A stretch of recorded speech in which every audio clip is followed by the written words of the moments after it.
Hey, hello and welcome. So, today we are going to talk about Alfred Adler. So, first, we are going to discuss the biography of Alfred Adler. So, Alfred Adler was born on February 7, 1870, in Rudolfsheim, a village near Vienna. His mother, Pauline, was a hard-working homemaker who kept busy with her 7 children. His father, Leopold, was a middle-class Jewish grain merchant from Hungary. As a boy, Alfred was weak and sickly. At the age of 5, he nearly died of pneumonia. He had gone ice skating with an older boy who abandoned young Alfred. Cold and shivering, Alfred Adler managed to find his way home, where he immediately fell asleep on the living room couch. As Adler gradually gained consciousness, he heard a doctor say to his parents, "Give yourself no more trouble. The boy is lost." This experience, along with the death of a younger brother, motivated Adler to become a physician. Adler's poor health was in sharp contrast to the health of his older brother, Sigmund. Several of Adler's earliest memories were concerned with the unhappy competition between his brother's good health and his own illness. Sigmund Adler, the childhood rival whom Adler attempted to surpass, remained a worthy opponent. And in later years, he became very successful in business and even helped Alfred financially. By almost any standard, however, Alfred Adler was much more famous than Sigmund Adler. Like many second born children, however, Alfred continued the rivalry with his older brother into middle age.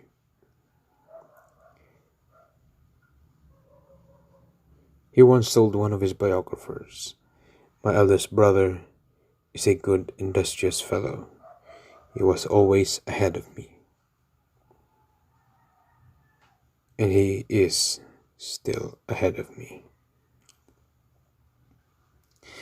The lives of Freud and Adler have several interesting parallels.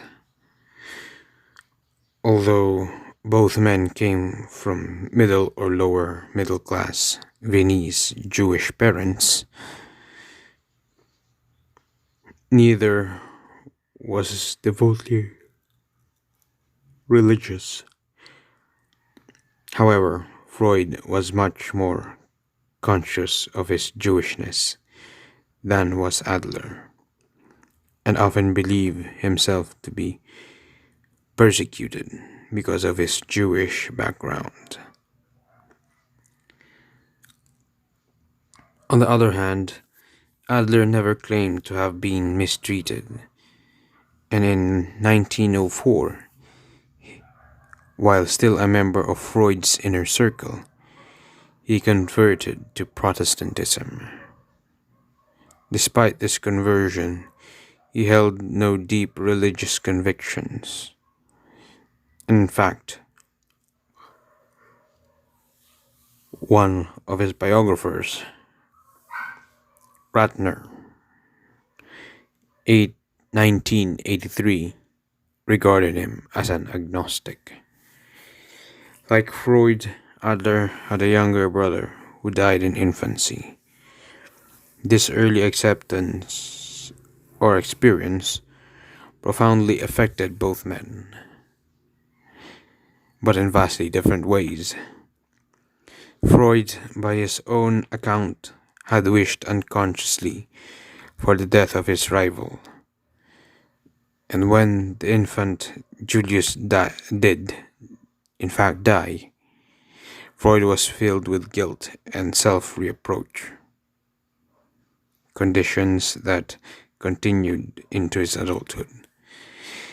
In contrast, Adler would seem to have had a more powerful reason to be traumatized by death of his younger brother Rudolf at age 4.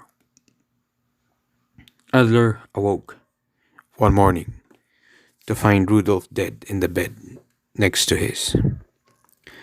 Rather than being terrified or feeling guilty, Adler saw this experience, along with his own near death of pneumonia, as a challenge to overcome death.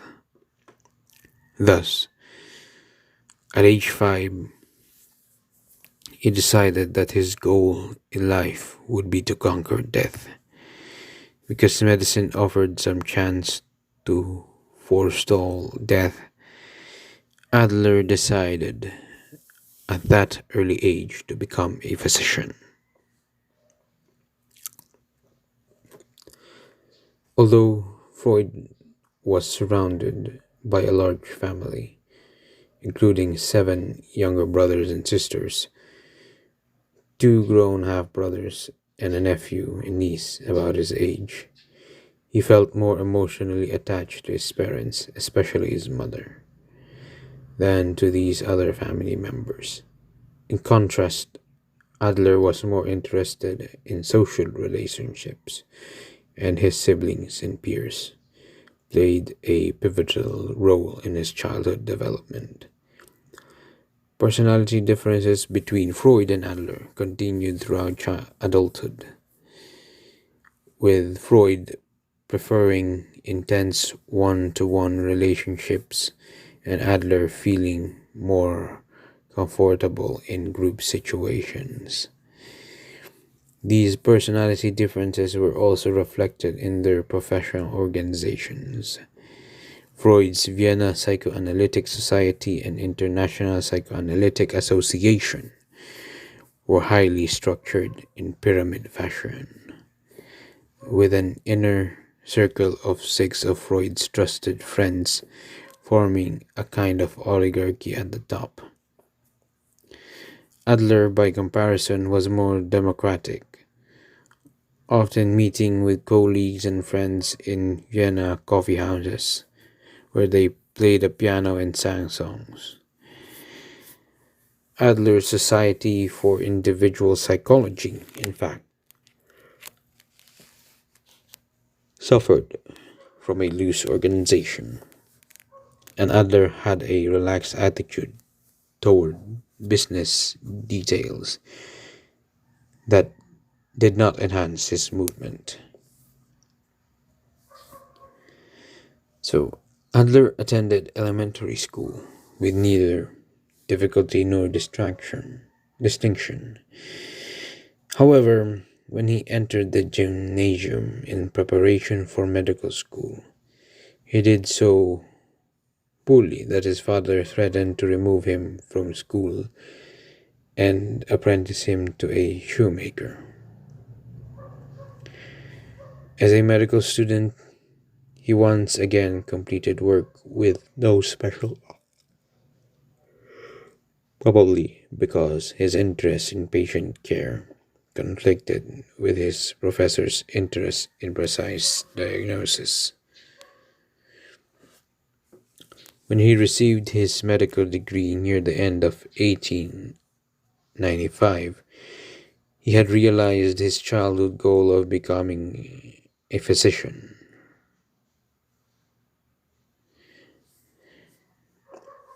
Because of his father. He had been born. His father was born in Hungary. Adler was a Hungarian citizen and was thus obliged to serve a tour of military duty in the Hungarian army. He fulfilled that obligation immediately after receiving his medical degree, and then returned to Vienna for postgraduate study. He began private practice as an eye specialist, but gave up that specialization and turned to psychiatry and general medicine. Scholars disagree on the first meeting of Adler and Freud, but all agree that in the late fall of 1902, Freud invited Adler and three other Viennese physicians to attend a meeting in Freud's home to discuss psychology and neuropathology. This group was known as the Wednesday Psychological Society until 1908, when it became the Vienna Psychoanalytic Society. Although Freud led these discussion groups, Adler never considered Freud to be his mentor, and believed somewhat naively that he and others could make contributions to psychoanalysis, contributions that would be acceptable to Freud. Although Adler was one of the original members of Freud's inner circle, the two men never shared a warm personal relationship. Neither man was quick to recognize theoretical differences even after Adler's 1907 publication of The Study of Organ Inferiority and its psychical compensation, which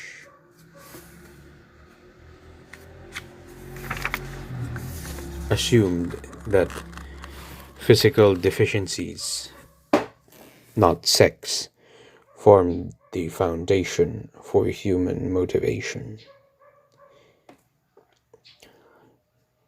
During the next few years, Adler became even more convinced that psychoanalysis should be much broader than Freud's view of infantile sexuality. In 1911, Adler, who was then president of the Vienna Psychoanalytic Society, presented his views before the group, expressing opposition to the strong sexual proclivities of psychoanalysis and insisting that the drive for superiority was a more basic motive than sexuality. Both he and Freud finally recognized that their differences were irreconcilable, and in October of 1911, Adler resigned from his presidency and membership in the Psychoanalytic Society.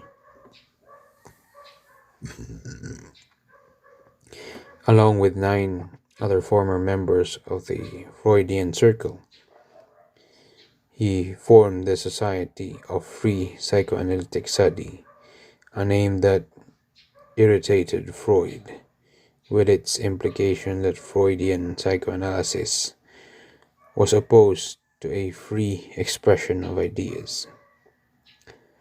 Adler, however, soon changed the name of his organization to the Society of Individual Psychology, a name that clearly indicated he had abandoned psychoanalysis. Like Freud, Adler was affected by events surrounding World War I. Both men had financial difficulties, and both reluctantly borrowed money from relatives. Freud from his brother in law Edward Bernays, and Adler from his brother Sigmund. Each man also made important changes in his theory. Freud elevated aggression to the level of sex after viewing the horrors of war, and Adler suggested that social interest and compassion could be the cornerstones of human motivation. The war years also brought a major disappointment to Adler. When his application for an unpaid lecture position at the University of Vienna was turned down, Adler wanted this position to gain another forum for spreading his views. But he also desperately desired to attain the same prestigious position that Freud had held for more than a dozen years. Adler never attained this position, but after the war he was able to advance his theories through lecturing, establishing child guidance clinics, and training teachers. During the last several years of his life, Adler frequently visited the United States, where he taught individual psychology at Columbia University and the New School for Social Research. By 1932, he was a permanent resident of the United States and held the position of visiting professor for medical psychology at Long Island College of Medicine, now Downstate Medical School.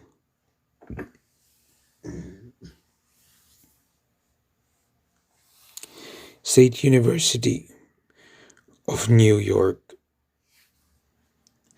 Unlike Freud, who disliked Americans and their superficial understanding of psychoanalysis, Adler was impressed by Americans and admired their optimism and open-mindedness. His popularity as a speaker in the United States during the mid-1930s had few rivals, and he aimed his last several books toward a receptive American market. Adler married a fiercely independent Russian woman, Riza Epstein, in December of 1897. Riza was an early feminist and much more political than her husband. In later years, while Adler lived in New York, she remained mostly in Vienna and worked to promote Marxist-Leninist views that were quite different from Adler's notion of individual freedom and responsibility. After several years of requests by her husband to move to New York, Riza finally came to stay in New York. Only a few months before Adler's death. Ironically, Riza, who did not share her husband's love for America, continued to live in New York until her own death, nearly a quarter of a century after Adler had died.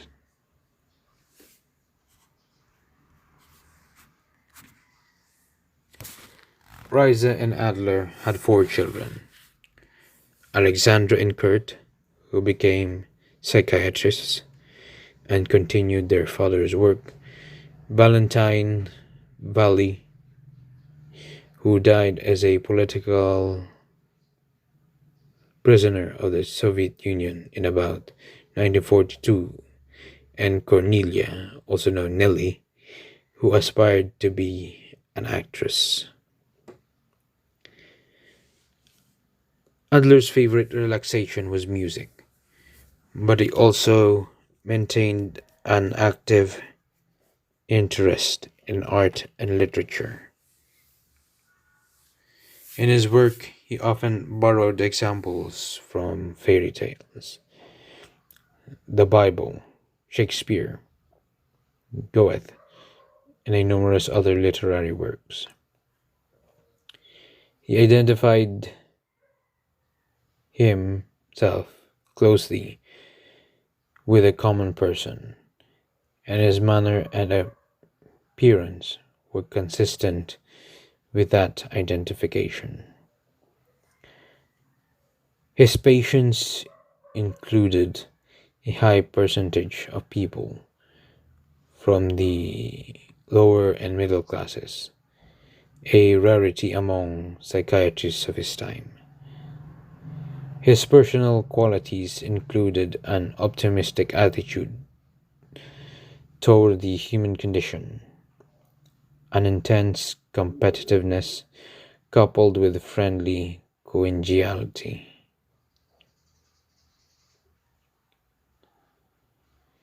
and a strong belief in the basic gender equality, which combined with a willingness to forcefully advocate women's rights.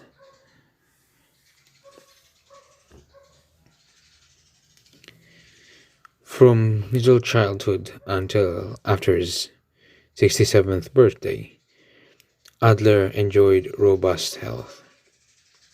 Then, in the early months of 1937, while concerned with the fate of his daughter Vali, who had disappeared somewhere in Moscow, Adler felt chest pains while on a speaking tour in the Netherlands.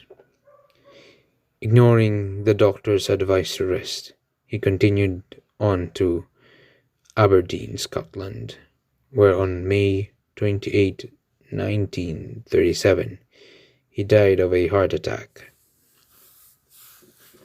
Freud, who was 14 years older than Adler, had outlived his longtime adversary.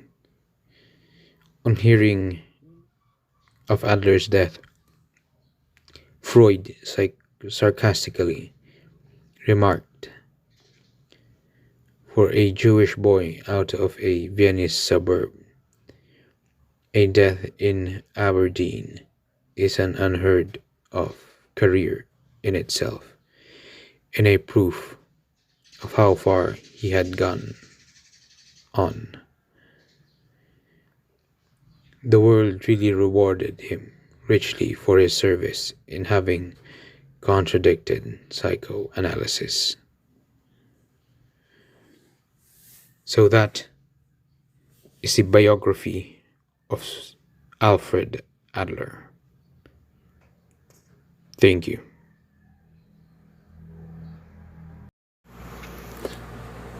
Introduction to Adlerian theory. To Adler, people are born with weak, inferior bodies, a condition that leads to feelings of inferiority and a consequent dependence on other people.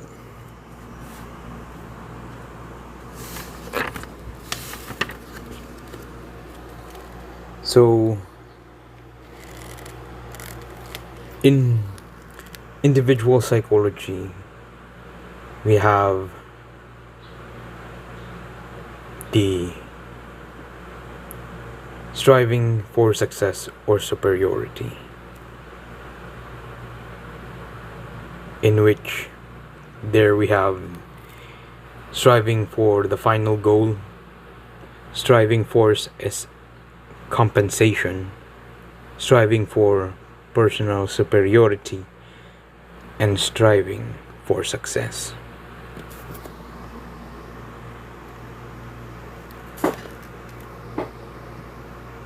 The next is we have the Alfred Adler's subjective perceptions. In those, we have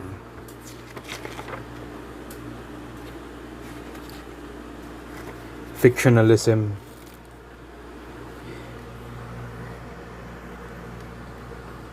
so here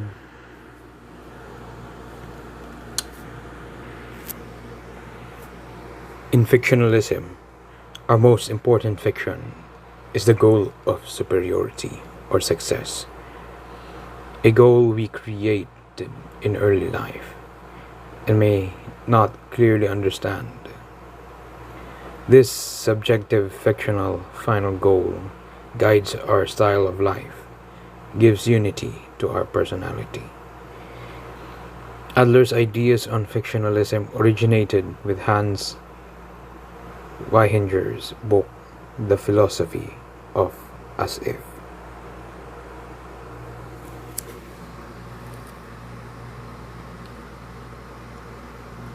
Another one in the subjective perceptions is physical inferiorities. Because people begin life small, weak, and inferior, they develop a fiction or belief system about how to overcome these physical deficiencies and become big, strong, and superior. But even after they attain size, strength, and superiority, they may act as if they are still small, weak, and inferior.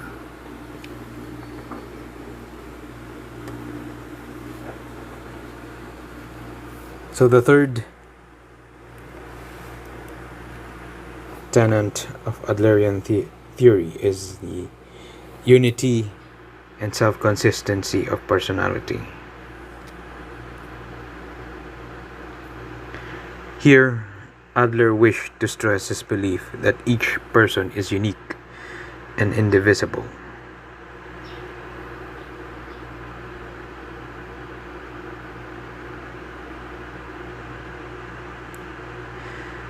Adler recognized several ways in which the entire person operates with unity and self-consistency.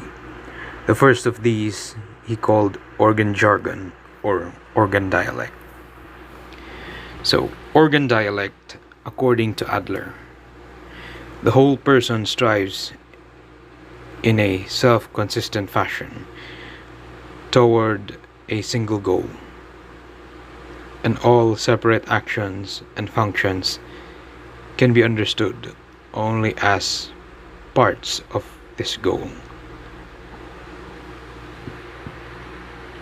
The disturbance of one part of the body cannot be viewed in isolation. It affects the entire person. In fact, the deficient organ expresses the direction of the individual's goal, a condition known as organ dialect.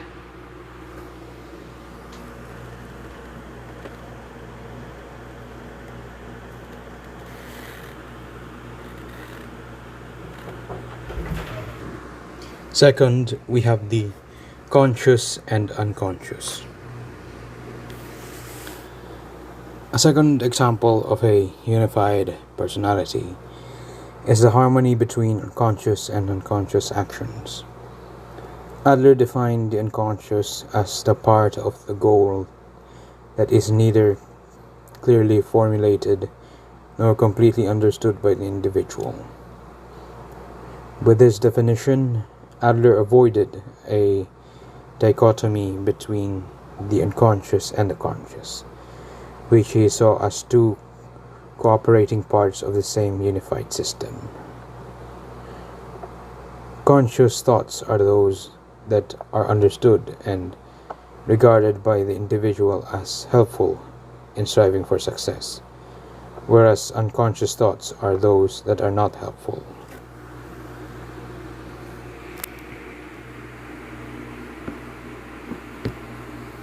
The fourth of Adler's tenets is social interest.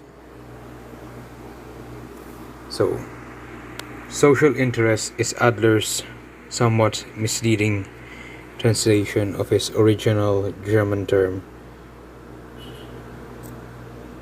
Gemeinschaft.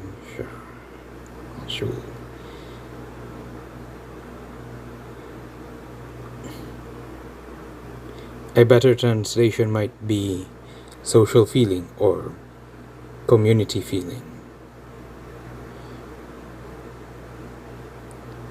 But actually, the German term has a meaning that is not fully expressed by any English word or phrase. Roughly, it means a feeling of oneness with all humanity.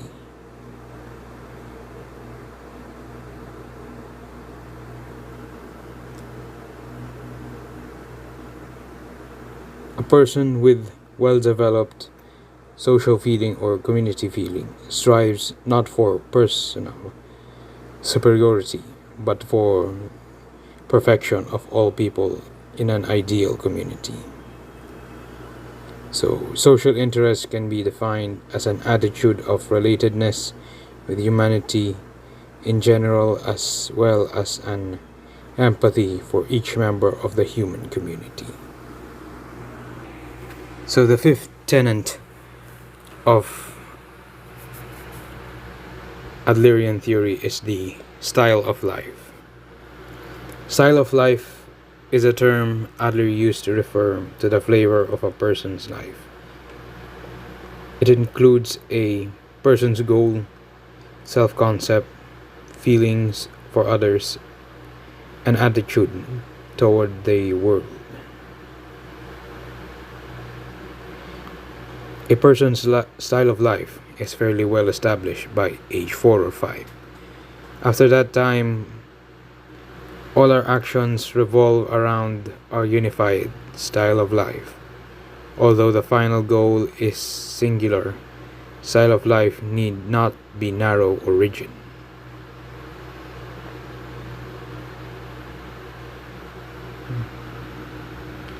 People with a healthy, social, useful style of life express their social interests through action. They actively struggle to solve what Adler regard as the three major problems of life: neighborly love, sexual love, and occupation. And they do so through cooperation, personal courage, and a willingness to make a contribution to the welfare of another. The final tenet of Adlerian theory is creative power. Here, each person, Adler believed, is empowered with the freedom to create her or his own style of life. Ultimately, all people are responsible for who they are and how they behave. Their creative power places them in control of their own lives, is responsible for their final goal, determines their method of striving for that goal, and contributes to the development of social interest. In short, creative power makes each person a free individual. Creative power is a dynamic concept implying movement, and this movement is the most salient characteristic of life. All psychic life involves movement toward a goal, movement with a direction. So those are the tenets of Adlerian theory.